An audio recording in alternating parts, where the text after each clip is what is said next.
नमस्कार, आप देख रहे हैं 4 PM और मैं हूं अभिषेक मिश्रा। देखिए, बिहार एनडीए में हर दिन कुछ ऐसा हो रहा है, ऐसे बयान सामने आ रहे हैं, ऐसे घटनाक्रम सामने आ रहे हैं, जिससे ये सवाल लगातार बड़ा होता जा रहा है, लगातार वाजिब होता जा रहा है कि क्या एनडीए में सब कुछ ठीक है या नहीं है। सब कुछ ठीक है, इसकी गुंजाइश बहुत कम ही नजर आती है। भारतीय जनता पार्टी के नेता एक तरफ कहते हैं कि अगला विधानसभा का चुनाव नीतीश कुमार के नेतृत्व में ही लड़ा जाएगा, और दूसरी तरफ उसी भारतीय जनता पार्टी की तरफ से सवाल उठते हैं नीतीश कुमार के नेतृत्व पर। भारतीय जनता पार्टी के एक नेता कहते हैं कि नीतीश कुमार के नेतृत्व में चुनाव लड़ा जाएगा, और दूसरे नेता कहते हैं कि बीजेपी की अपनी सरकार होनी चाहिए, भारतीय जनता पार्टी की अपनी सरकार होनी चाहिए, नीतीश कुमार को भी साथ लेकर चलना चाहिए, लेकिन बीजेपी को पूर्ण बहुमत से अपनी सरकार बनानी चाहिए। ये पूर्व केंद्रीय मंत्री अश्विनी चौबे का बयान है, और इस बयान के बाद किस तरह का बवाल हुआ ये बताने की जरूरत नहीं है।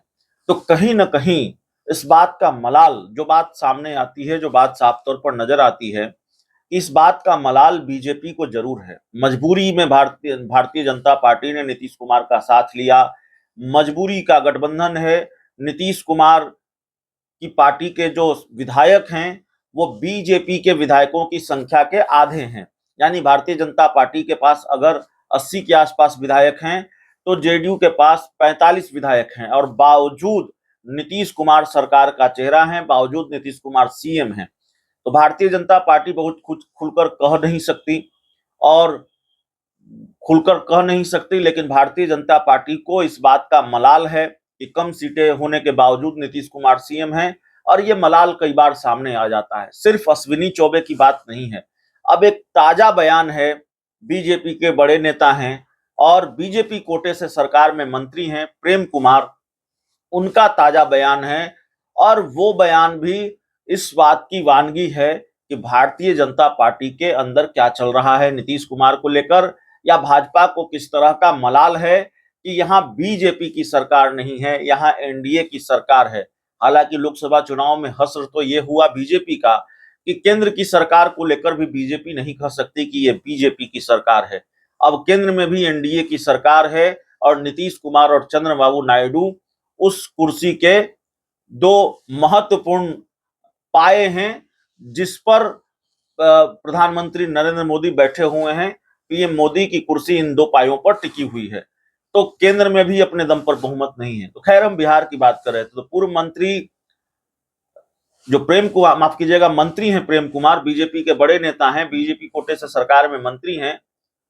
उन्होंने कहा है कि अगर बिहार में बीजेपी की सरकार होती तो यहां भी योगी वाला निर्देश जारी होता, यानी कि फलों के दुकानों पर, ढाबों पर प्रोप्राइटर का नाम लिखा जाना जरूरी है। हालांकि सुप्रीम कोर्ट ने इस फैसले पर रोक लगा दी है, लेकिन बिहार सरकार के मंत्री प्रेम कुमार का बयान सामने आया है।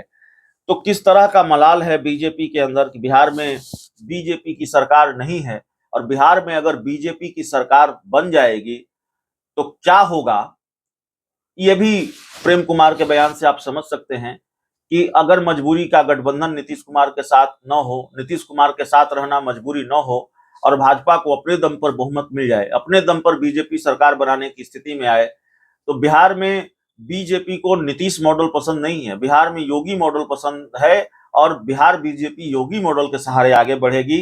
इन बयानों के मायने आप यह भी निकाल सकते हैं। दरअसल बिहार सरकार के मंत्री प्रेम कुमार ने कहा कि दुकानों पर नाम लिखने का फैसला उत्तर प्रदेश सरकार का सही फैसला था। अगर बिहार में बीजेपी की सरकार होती तो हम इसे यहां भी लागू करते, और विपक्ष के पास कोई मुद्दा नहीं है। तो प्रेम कुमार कह रहे हैं भारतीय जनता पार्टी के कोटे से बिहार सरकार में मंत्री हैं, नीतीश कैबिनेट में मंत्री हैं, और उनको योगी मॉडल पसंद है। उनको ये पसंद है कि योगी सरकार ने जो फैसला लिया वो सही फैसला था, और भले ही सुप्रीम कोर्ट ने इस पर रोक लगा दी है, लेकिन अगर बिहार में बीजेपी की सरकार होती तो हम भी इसको यहाँ लागू करते। तो नीतीश कुमार की वजह से बीजेपी यहाँ योगी मॉडल को अपना नहीं पा रही है। नीतीश कुमार के सामने बीजेपी की एक नहीं चल रही है, और नीतीश कुमार अपनी शर्तों पर सरकार और गठबंधन दोनों चलाते हैं, ये बात साफ है। पूर्व मंत्री, माफ कीजिएगा, मंत्री प्रेम कुमार ने अपने दिल का दर्द बयां कर दिया है, या उनकी दिल की बात जुबा पर आ गई है कि किस तरह का मलाल है, किस तरह का दुख है कि बिहार में बीजेपी की सरकार नहीं है। बिहार में बीजेपी की सरकार होती तो यहां भी इस तरह का फैसला लागू होता जो यूपी में यूपी सरकार ने लिया था, योगी सरकार ने लिया था। यह बात अलग है कि सुप्रीम कोर्ट ने उस पर रोक लगा दी है। तो जेडीयू क्या करेगी, जेडीयू की तरफ से क्या रिएक्शन आएगा, लेकिन जिस तरीके से अश्विनी चौबे का बयान सामने आया, अब पूर्व मंत्री प्रेम कुमार का बयान सामने आया, तो जाहिर तौर पर जेडीयू को सचेत हो जाना चाहिए। जेडीयू के लिए ये खतरे की घंटी है कि भारतीय जनता पार्टी को अगर मलाल है तो भारतीय जनता पार्टी इस मलाल को खत्म करने की कोशिश भी करेगी। मलाल खत्म करने की कोशिश में कई बार भारतीय जनता पार्टी पार्टियों को खत्म कर देती है। अगर बिहार की बात करें, दूसरे राज्यों में तो कई उदाहरण हैं, बिहार में बात करें तो पशुपति पारस इसके सबसे ताजा उदाहरण है। तो जाहिर तौर पर, हालांकि पशुपति पारस और नीतीश कुमार की तुलना ठीक नहीं है। पशुपति पारस और नीतीश कुमार की तुलना इसलिए ठीक नहीं है कि नीतीश कुमार अभी किंग मेकर की भूमिका में है, और नीतीश कुमार के साथ बीजेपी कोई खेल करे तो बीजेपी के लिए बड़ा रिस्की गेम हो जाएगा। और नीतीश कुमार ने खेल किया तो बिहार और केंद्र दोनों जगह सरकार खतरे में आ जाएगी। बिहार में तो सरकार चली ही जाएगी जैसे हमेशा जाती रही है। इस पूरी रिपोर्ट में इतना ही। बहुत बहुत धन्यवाद।